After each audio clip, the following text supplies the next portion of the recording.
Here's your assignment. We never give assignments, but here they are. Lighten up. Stop worrying about everything. Be nice to yourself. Esther started a process, and it served her so well because she really felt something powerful when we began talking about unconditional love. So something would happen in business or with friends or with family or in her personal experience in some other way, some condition that wasn't the way she wanted it to be. So she wrote the condition on the top of the page. This condition sucks. And then she would ask herself the question, if this condition were resolved, or if it were not like it is, how would I feel? And she began writing a few words. Well, I would feel sure, and I would feel better, and I would feel clear. And then she began realizing that what we were saying to her is, while she does not have the power in this moment to change that condition, she does have the power to demonstrate in her own experience those emotions. And after a few hundred times of identifying a condition that she was blaming for how she felt, and then just by writing the word fun, clarity, love, freedom, exhilaration, just writing those general aligning words, she was discovering the emotions that she thought she needed the condition to change in order to accomplish without the condition changing at all. Unconditional alignment. That's freedom. Humans worry, oh, Abraham, you're just teaching us to put up with stuff we don't like. Yeah. But not put up with it. Allow your vibration to be neutral, to be not pushing against it, to be ripe and ready for the inspiration. Because all those things that you want, all that stuff, and we know you don't just mean stuff, you mean conditions and you mean all of that, but all of it, you want it because you believe you would feel better in the having of it. And we want you to show yourself that you can feel better without the having of it, and then you have it. That is just the trickiest thing. Esther argued with us about that for about 5 years. You guys should have set that up better. Are you saying to me that if I really want something, that my desire for something that I don't have is going to prevent me from it, and I have to just kind of chill out and not try so hard? And we say, yeah. You have to find a way not to have active within you your awareness of its absence. Because when your awareness of its absence is the most active vibration you've got, you can never receive the revelation or realization. There isn't anything that you have come to the conclusion that you want that we weren't there every step of the way as you were coming to those decisions and conclusions. The only difference between you and your human form and us as we stand in our non-physicalness is that with each thing that you ask for, we receive it fully and don't contradict it with a belief that does not allow it to sustain. In other words, we're cleaning up the vibration as we receive it. And you all let momentum get going pretty good before you try. Can you feel the difference in that? Yeah. That's why if you meditate and you feel good and you move out into the day and you start not feeling so good, you're more likely to change your focus of attention in order to maintain your feeling good. Have we convinced you? Do you believe this at all? Do you believe that feeling good is an advantage? Yes. Yes. So do you feel good for the advantage it brings you? This is a trick question, be careful. Or do you feel good because it feels good to feel good? That's the right answer. In other words, it feels good to feel good. And the reason it feels good to feel good is because when you feel good, all of you is there feeling good. You're not keeping any of you out. You're not blocking yourself from the clarity and the well-being and the stamina and all of the stuff that source energy is. The energy that creates worlds is flowing to you and through you. And when you feel emotionally good, you're allowing it, you see. We think that's a big deal. We think feeling good should be such a dominant intention that if somebody comes to you complaining, you just say to them, hey, I love you. Goodbye. Yeah. I want to feel good, and I can't feel good. And isn't it interesting how they seem to demand your attention? Hey, you listening to me? Not really. Not really. I got my headphones on, a neck pillow around my neck. I want you to hear what I'm saying. I know, I just don't want to hear it. I don't want to hear it. And we know you feel that you will be socially unacceptable. It's sort of what we were talking about a little bit ago, because people have things that they need. The world around you needs you to perform certain conditions in order for them to feel good. How's that working out for you? That's really the thing that you have to ask yourself. If you are not selfish enough and you are self-oriented, if you're not selfish enough to align with the total self that is you, you've got nothing to give. You came for joyous expansion, you see. So you're going to have to train those around you a little bit to understand who you know yourself to be. That you are pure positive energy and you like it that way. And you are a lover of unconditional love and you like it that way. And it won't be long before you will have trained yourself into this frequency that then you can move among any conditions and not lose your balance. We're not trying to get you to make everybody go away and go live in a hole and hide yourself in a corner away for 11 days from everything else.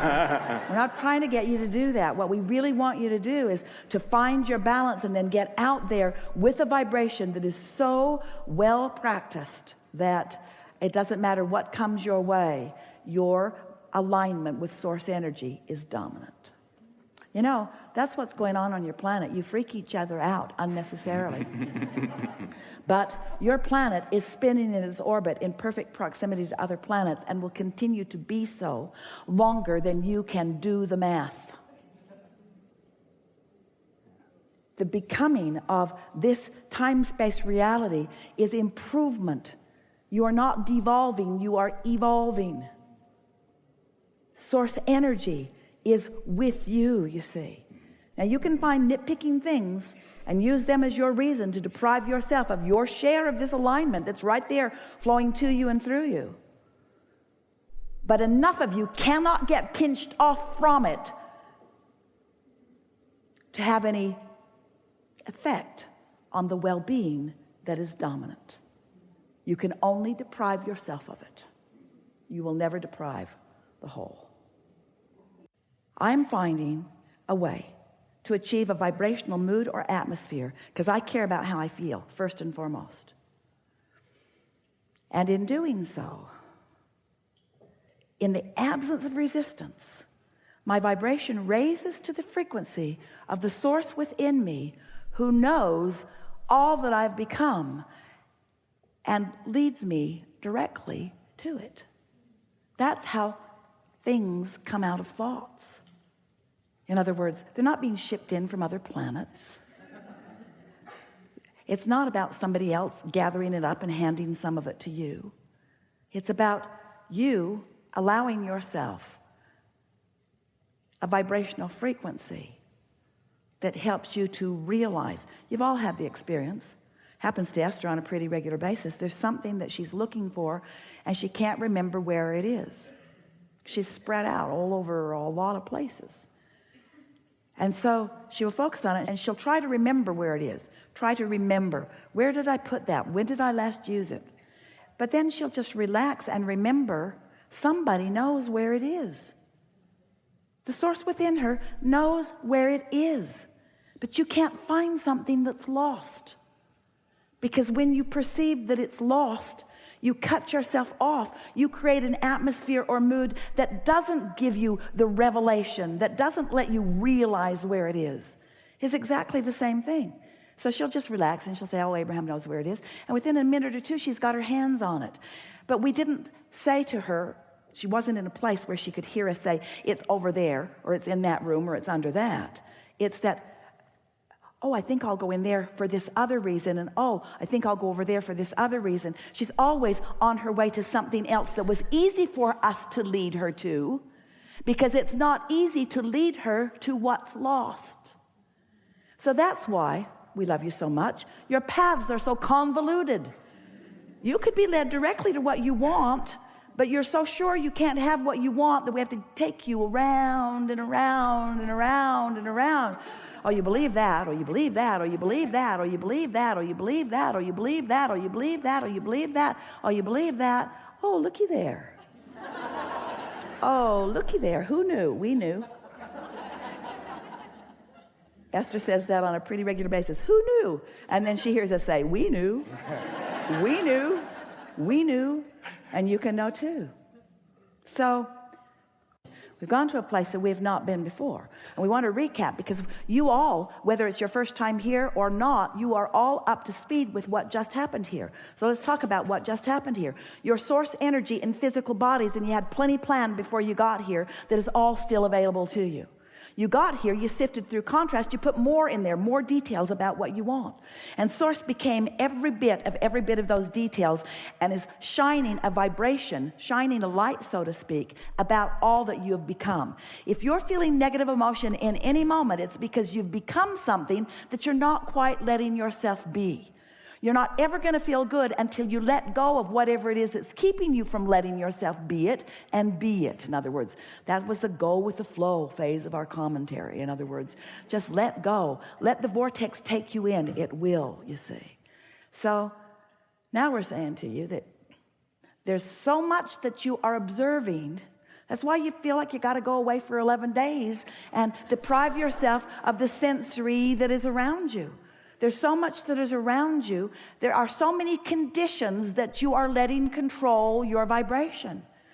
But you don't have to let the conditions control your vibration. You have the ability to do it, and it's a simple thing. It took Esther about a week to really get the hang of this, and the process was so simple, what we just described it to you. And then one day, Esther was sitting out on the porch in Texas.